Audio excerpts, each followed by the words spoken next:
one powerful god for beasts, with Nod, trees and fire all around. As he fought for weeks, his back unturned, and sealed these beasts all around our earth. Control was sent to the east, where she cannot feast. Jealousy was sent to the bottom of the sea. Part of a forgotten legacy, Rage was trapped in his strongest cage.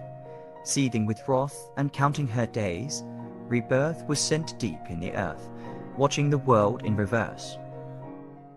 And we start in the Edo period, which is the years 1603 to 1868.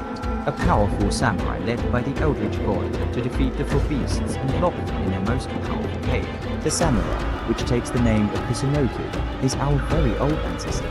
He saved the witch for last and trapped her in her strongest cage, unable to feast. The witch, who takes the name of Kintoro, lost in a battle of a human being. Due to this, Kintoro always had a grudge for Kusunoki and his fellow upcoming ancestors.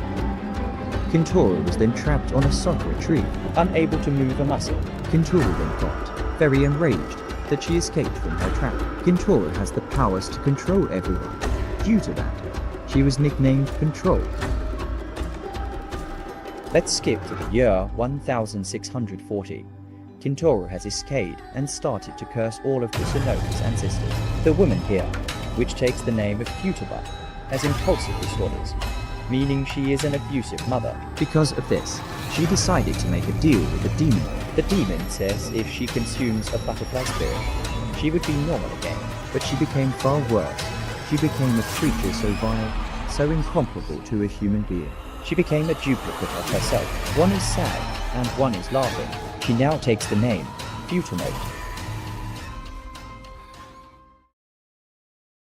A few days later, when Futaba was cursed, her daughter, Hiashi, was very overwhelmed. Her mother had been missing for days. Because of this, she and her doll, which she had called Shaku, explored the forest to see if her lost mother is there. But instead, she found a large sakura tree in the middle of the sakura forest. It was the largest and prettiest one. Under the sakura tree, she saw a dark figure, and Hiashi started to communicate with it, and the dark figure responded with, "I don't have any friends.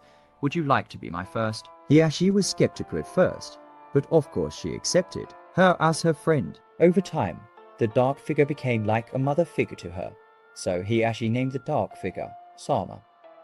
But Hiashi didn't know that Sama was already deceiving her. And then the disaster happened. She got cursed by Sama and turned like a monster like her mother. Let's skip through time and to the Meiji period. In the year 1892, a man who takes the name Kaito was traveling the lake, but he saw a woman who was wearing all black, who seemed to be exhausted and fatigued, so Kaito decided to help her. Kaito offered the woman to get on his boat so they can get to the other side of the lake. While traveling, the woman offered Kaito an instrument. It is called a biwa. When Kaito is back home, he decided to surprise his daughter with a biwa. Her daughter's name is Biwake, but something was odd after them playing the biwa. They felt something strange. It got so bad that they thought this was their death. But it is not death. They both turned into butterfly spirits, lived a beautiful life. Now, let's move on to the Reiwa era, which is 2019. A young man named Yasu is going to his abandoned school to search for a missing group of friends. Upon arrival, he encountered some mysterious abnormalities, like a random sakura tree in the middle of the school and other things. After going into one of the classrooms, he finally finds the key to unlock the locked classroom. But just as when he took a step, he encountered a tall, crying woman with a pink hair in front of him. But she suddenly disappeared in the blink of an eye. He opens the locked door across the classroom. It was the choir room filled with destroyed and rusted instruments. He found a note on the floor in front of the basement. It was the note one of his friends wrote, and then proceeds to the basement. He then found himself in a large, dark sewer. At the end of the sewer, he finds the tall, crying woman again with a pink hat.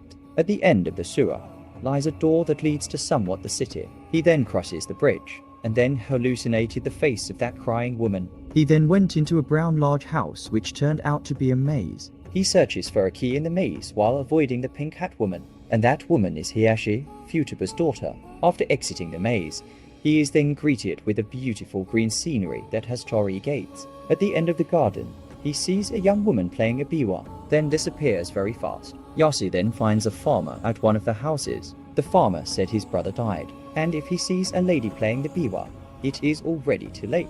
Yasu, of course, listened to him and went into the cave. The cave has many statues. Paranoid, Yasu starts looking at the statues if they will move. One of the statues moved, and Yasu immediately starts running to the gate with a lever. He then finds a traditional Japanese house. Of course, Yasu went in it and finds a hole. The hole was a deeper cave. At the end of the cave were a door. Yasu went in it. Yasu was then dragged into a hotel and finds out the hotel is another labyrinth. He sees the biwa lady passing by and sprints to the elevator. He then finds a way to the exit of the maze while avoiding the crawling monster. The name of the crawling monster is Kuriko, which has an unknown history. After finding an elevator to the way out of the labyrinth, he was greeted with a large gate while crossing the stone bridge. The gate automatically opened, and then finds another gate. Exhausted, Yasu takes a quick rest.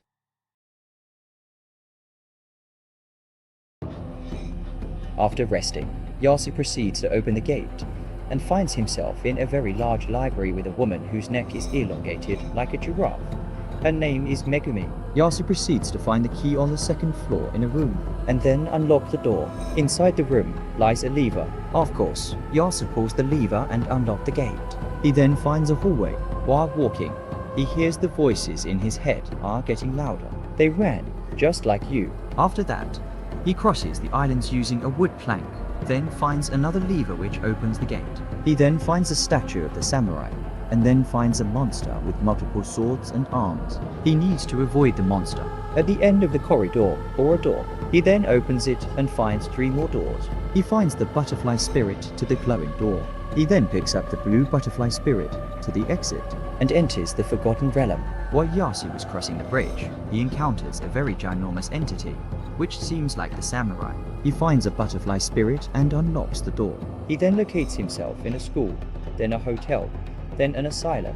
At the end of the hallway, he saw a doll which resembles Sheiku, Hayashi's doll. He has to find the key to the door while avoiding Sheiku. After getting the key, he unlocks the door to the sewer. He then encounters a large pale creature which has heads all of its body. It takes the name Sheik Abomination. Yasu proceeds to get that butterfly spirit to unlock the spirit door, and he did it successfully. After that, he finds himself in another labyrinth with a faster monster. He has to get the spirit in one of the gardens while avoiding the fast monster with a evil laugh, and that monster is Kintoro or Sama. Yasu successfully grabbed that spirit and rushes to the door, finding himself in an island.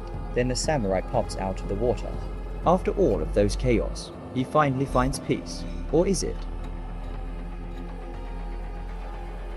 He crosses the lake and finds a large structure. It was a house. He goes into the house and he needs to find a code to one of the doors. After finding the code, he encountered a tall man wearing all black.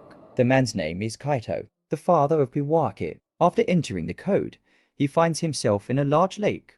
He has to avoid Kaito while offering the blade and going to the cave. After that, Yasu finds himself in a water cave which has a lot of hands. He has to avoid the hands while walking to the end.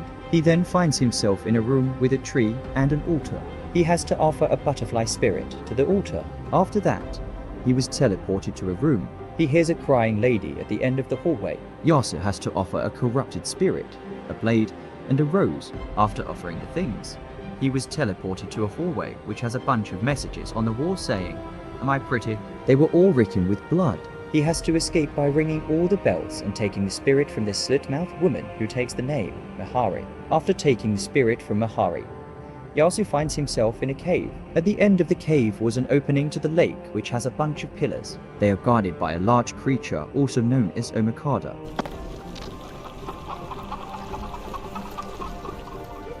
Omikada is Kintaro's second form. After lighting up all the pillars, the cave opened and Yasu went in it. The cave was filled with faces of the monsters Yasu encountered. After that, he then finds his house in the middle of nowhere. Of course, Yasu went in it and found a note from his mother, and then he went upstairs. While walking, he saw his mother hanging from the ceiling, then disappears immediately. He grabs the key to the basement and finds his own mother in a lying position on a table. After getting the key, he unlocks the locked door and finds the wall is all corroded and chains all around. He then finds himself in a bloody lake with a bunch of statues. He has to look at the statues so they will not move. After escaping, he finds himself in his own school. He says, "I'm getting danger for you," and then he saw another school and went in it. He has to grab a lot of butterfly spirits and avoid the tall monster, which is his own father cursed by Kentaro. After grabbing all the spirits, he was then teleported to a place which Kusunoki once lived. Yasu has to retrieve the key in the safe and unlock the door which led him to a unknown place. He has to burn 6 cursed items while avoiding the samurai, which is Kusunoki. After burning it, he hands his blessed sword to Yasu so Yasu can defeat Kintaro. Yasu has to destroy 3 of Kintaro's hearts while avoiding the spider creature, which is Saigomo, the third form of Kintaro. After destroying the hearts, Saigomo rose from the ground and Yasu. But Yasu did not hesitate. He was in a boss fight with Saigomo and Yasu is about to die. But Yasu didn't lose hope. After a lot of hours of fighting, Yasu finally defeated Saigomo and got to choose if Yasu would kill Sama or save his parents. Of course, Yasu picked kill Sama. Sama or Kintaro was dragged into hell by the Eldritch God. Yasu freed his ancestors and saved his parents. As the next day went by, Yasu awakened with an anxious heart and came bolting down the stairs and greeted by his parents who didn't seem to have any memories about the incident. Everything seems normal, at least for now.